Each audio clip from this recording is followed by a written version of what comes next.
often in the Caribbean, when we think about music, we think about steel pan, raga soca, reggae, parang. But unfortunately, we don't often consider the use of the drum. And the drums have played a significant role within people of African descent, particularly before and for a short period of time after emancipation in 1834. With that said, today's presentation I'm going to be looking at the Garifuna Nation, the drum, and the punta. Who are the Garifuna people?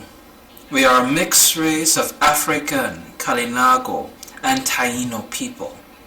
And all Garifuna, whether it be in Belize, Honduras, Nicaragua, United States, and the like, acknowledge Urume or St. Vincent as origin. With that said, how did the Garifuna transition to all these places? In the late 1700s, particularly after the murder of Joseph Chatoyer, 3,000 Garifuna people were exiled from St. Vincent, the remainder of which, through a period of savage use of stud houses and other forms of dehumanizing tactics, remained in St. Vincent. But the exile of these 3,000 people, at first glance, may have been seen as a tragic loss of their homeland. But in essence, it allowed aspects of the Garifuna culture to remain, even after colonial powers exiled 3,000 for their own colonial and plantation interests, because the Garifuna were seen as a threat to their business. In 2001, UNESCO, United Nations Educational, Scientific and Cultural Organization, recognized the Garifuna culture as a masterpiece of human heritage. In 2002, Joseph Chatoyer was recognized as the first national hero of St. Vincent and the Grenadines. This move allowed the recognition of the Garifuna people and the revitalization of our culture. With that said, these series of events played a very significant role in St. Vincent, particularly for the change in mentality of associating African-based cultures as being unsophisticated, to gradually revealing the high level of significance that the culture, language, music, and dance maintained for over 200 years after the exile of the Garifuna people. The drum plays a very significant role in 6 major aspects of our experience. 1. Communication, ceremony and ritual, social functions and entertainment, education, symbols of power, authority, as well as war, and healing as well as therapy. Let's delve in a bit more into how exactly these areas are associated with the drum. Traditionally, before the use of phones, drums were used as a means of communication between villages in order to make people aware of events or announce significant things that were occurring for gathering and the like. The drums were used as a form of communication over long distances. Drums were able to relay messages to other villages to signal danger or announce gathering and important events. Taking the drum's ability to mimic even human speech, being able to send complex messages across vast distances.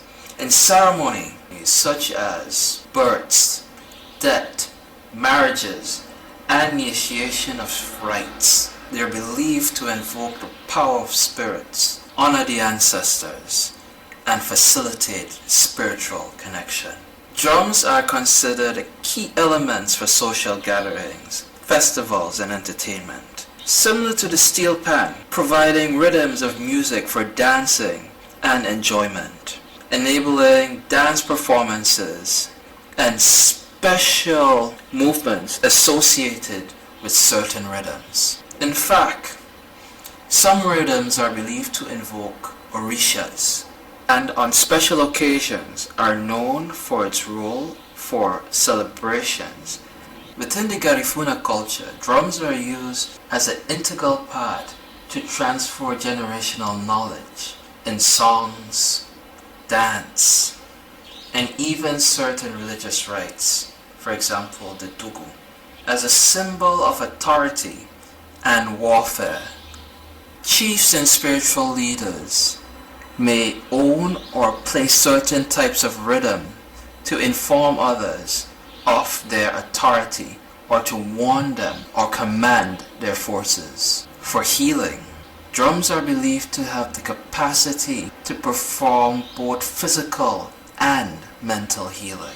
With that said, we can have a better understanding now of the significance of drums, not only within the Garifuna culture, but in the wider African diaspora. Drums were constructed by selecting a hardwood tree and using animal skin. This emphasized the spiritual and ancestral connection embodied inside a drum. Therefore, when handling a drum, it is always considered to be a sacred object, and there are certain practices which are a no-no. For example, lying on the drum, placing your elbow on it, or even resting it in a certain position is considered disrespectful to the ancestors when using the drums. Within the Garifuna culture, there are two main drums which we will explore.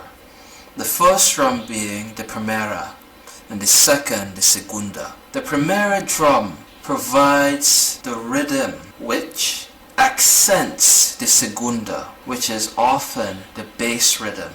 And within Garifuna culture, there are several rhythms which are used at special events in order to invoke special rites or evoke certain emotions. The punta is not only a rhythm, but it's also a dance. And in this video, we will have a better demonstration of what exactly is the punta rhythm. On the top here, this is how it's supposed to sound.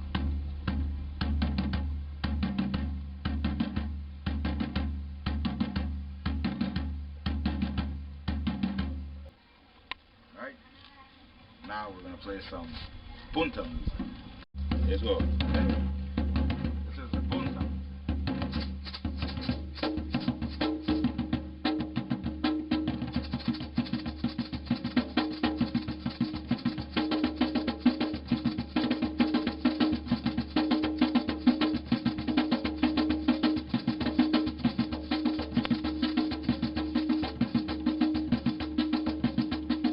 The punta is considered to be a fertility dance, which is very sensual by its nature. Children of a certain age were not allowed to be present when the punta was being performed. One of the distinct differences between the punta and other dances which we may be familiar with in the islands is that there is no physical contact in the punta. It is mainly a movement of the feet and hips and arms, usually moving in a circular motion around the dancer, performed with one dancer in the center and the other dancing around in a circle. Traditionally done flat-footed was a movement of the hips with your feet about hip width apart, but it has later transitioned to a movement that is the feet closer together. For the Garifuna people, the punta and drums are considered mediums for spiritual communication within special ceremonies such as the dugu. This dance has taken on a variety of genres in recent times, but it still maintains the traditional movements of the dance.